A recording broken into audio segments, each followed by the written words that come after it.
তুমি যার জন্য সৎ করো, যার জন্য নিজের স্বপ্ন, সময়, ভালো থাকা সব উৎসর্গ করো, সে একদিন অন্য কাউকে বেছে নিবে। শুরুতে সবকিছু তোমাকে ঘিরে থাকলেও তার হাসি, তার গল্প, তার রাত জাগার চ্যাট, তার খেয়াল রাখা, তুমি হয়তো তার ছোট ছোট ইচ্ছেগুলো পূরণ করবে। খাবারের পছন্দ, প্রিয় গান, জন্মদিনের সারপ্রাইজ সব তোমার তালিকায় থাকবে। কিন্তু একদিন তুমি লক্ষ্য করবে তোমার মেসেজের উত্তর দেরিতে আসে, তোমার গল্পের আগ্রহ কমে যায়, তোমার হাসি তাকে আগের মতো টানে না।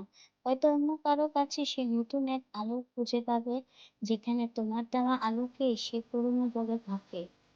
তুমি ভিতরে ভেঙে পড়বে, মনে হবে এখন এত কিছু করলাম তবুও কেন। কিন্তু ভালোবাসা সবসময় ন্যায্য হয় না।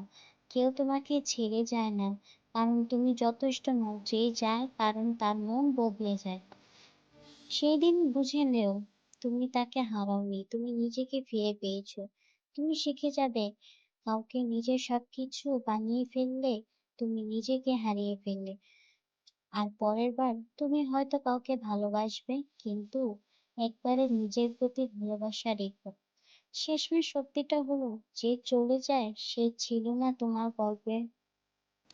তোমার গল্পের সবচেয়ে সুন্দর অধ্যায় এখনো লেখা বাকি।